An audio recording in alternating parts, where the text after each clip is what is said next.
Buenos días, queridos hermanos. Les saluda Monseñor Cristian Barrios, obispo de la Diócesis Anglicana para Guatemala, de la provincia del Caribe, la Nueva Granada.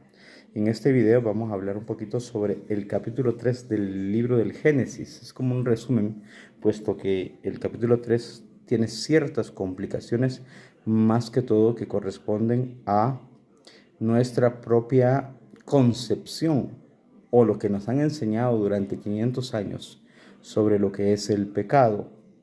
Intentamos avanzar un poco, pero imagínense ustedes que este resumen corresponde a 2 horas de trabajo y que solamente puede ser explicado en 15 minutos. Entonces quedémonos con la pregunta: ¿qué es el pecado? Vimos en el capítulo 3 que por ciertas circunstancias no aparece la palabra pecado dentro de la Sagrada Escritura en este capítulo, ¿verdad? Posiblemente más adelante, en la mayoría de los videos que vayamos viendo y que vayamos, ¿cómo se llama?, explicando, vamos a ir comprendiendo un poquito la realidad. En la clase pudimos describir, según el conocimiento o según la expresión o según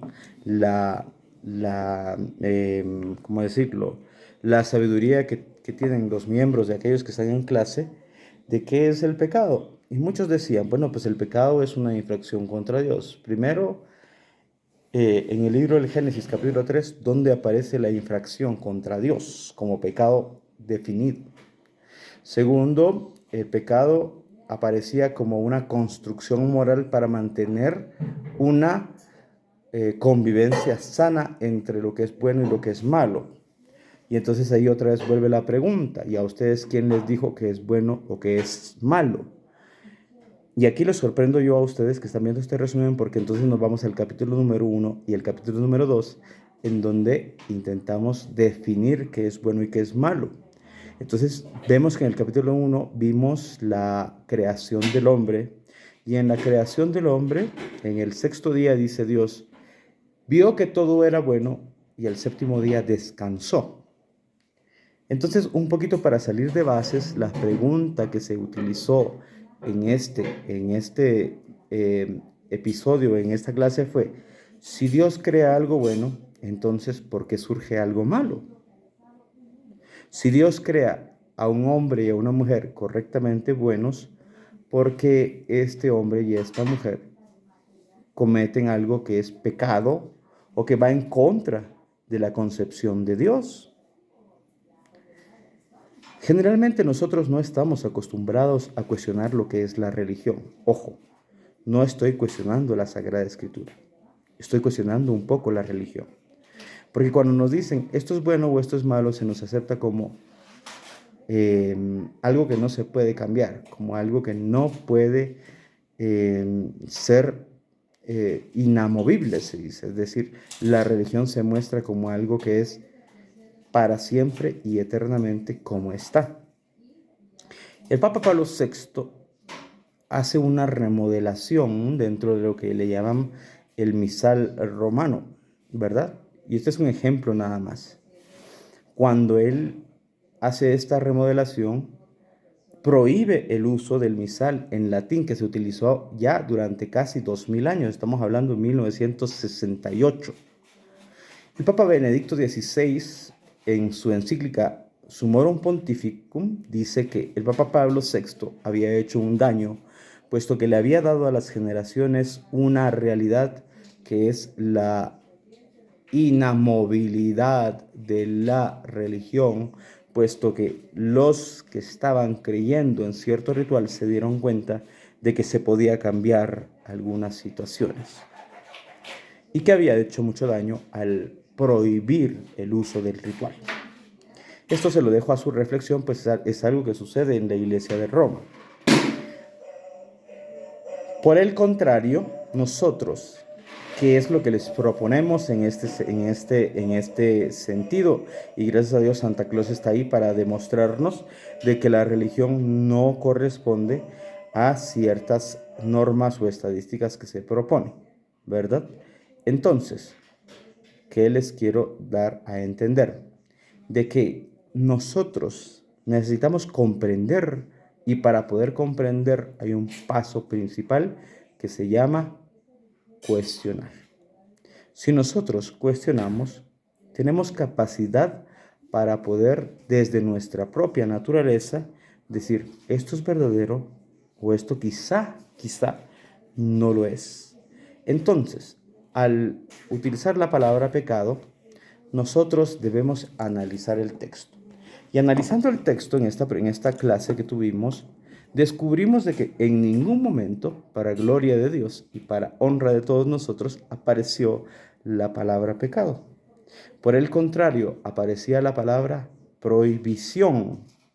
Y la palabra prohibición no sirve para denotar pecado o denotar falta, sino por el contrario, sirve para denotar honra humana. Es decir, la prohibición te da a ti la capacidad de poder ejercer tu libertad. En los capítulos anteriores no habíamos hablado un poquito de qué significa ser imagen y semejanza de Dios, de lo que habla el capítulo número 1 y número 2, cuando crea al hombre. Dice que Dios crea al hombre siendo su imagen y su semejanza. Pero nosotros, en imagen y semejanza, no nos corresponde a Dios tener imagen y semejanza de cuerpo. Ojo, alguno dirá entonces, ¿y qué es Dios? Pues ahí poco a poco iremos viendo. Pero nosotros no tenemos imagen o semejanza del cuerpo de Dios.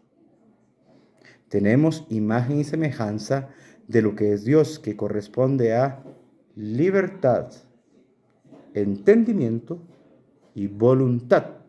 Si alguien tiene algún cuadernito por ahí, lo puede apuntar. ¿En qué consiste mi dignidad como imagen y semejanza de Dios? Si se lo repito con la izquierda. Libertad, entendimiento y voluntad. Libertad para escoger cuál es el camino que quiero escoger. Entendimiento para realizar lo que, según mi mente, me parece correcto o no tan correcto. Y voluntad para ejercer aquello que yo he determinado como aquello que quiero realizar. De manera, hermanos, que la prohibición que nos aparece en el capítulo número 3 del libro del Génesis se refiere no tanto al pecado, ni a la convivencia organizada entre personas, sino que por el contrario se refiere a elevar y dignificar lo que a los hombres corresponde como libertad. Es decir, Dios te deja y te abandona no a tu voluntad, no a tu raciocinio, te deja en la libertad de ejercer un plan. ¿Cuál plan? El que tú escojas como real y verdadero para ejercitar tus proyectos, tus deseos y tu voluntad. Entonces, en este orden de ideas, el pecado en el capítulo 3 no aparece, sino por el contrario lo que aparece es la caída y la gracia. ¿Y entonces en qué se cae? Se cae en algo que Dios había dejado muy claro: no comeréis de este árbol. Entonces, no tanto es el pecado, sino la obediencia a Dios. Hicimos entonces en la clase una analogía con el libro de los Romanos, en la carta de los Romanos, donde se habla de San Pablo como padre de la fe. Y se le habla de padre de la fe porque en el principio él no tenía fe. Sorpresa para todos. La fe no viene porque yo quiera tener fe. La fe viene primero por una dignidad. ¿Cuál es la dignidad?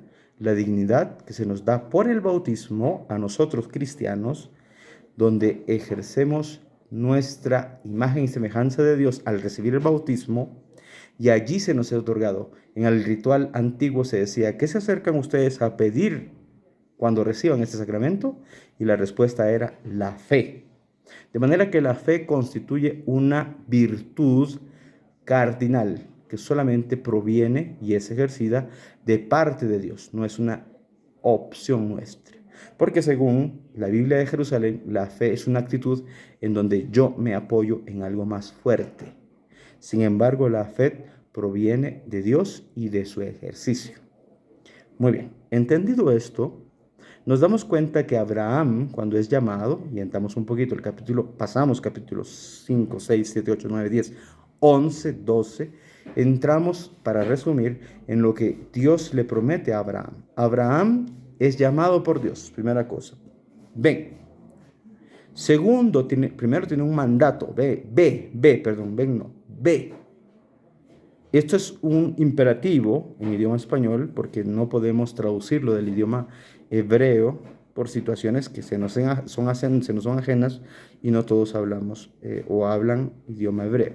Ve, sal de tu casa, de tu parentela y vete a la casa que yo te mostraré. Entonces vemos que hay una segunda ¿cómo se llama? Condición, que es la promesa. La primera es un imperativo, la segunda es una promesa. Y esta promesa va junta con lo demás que va a decir. Bendeciré tu nombre y lo haré famoso.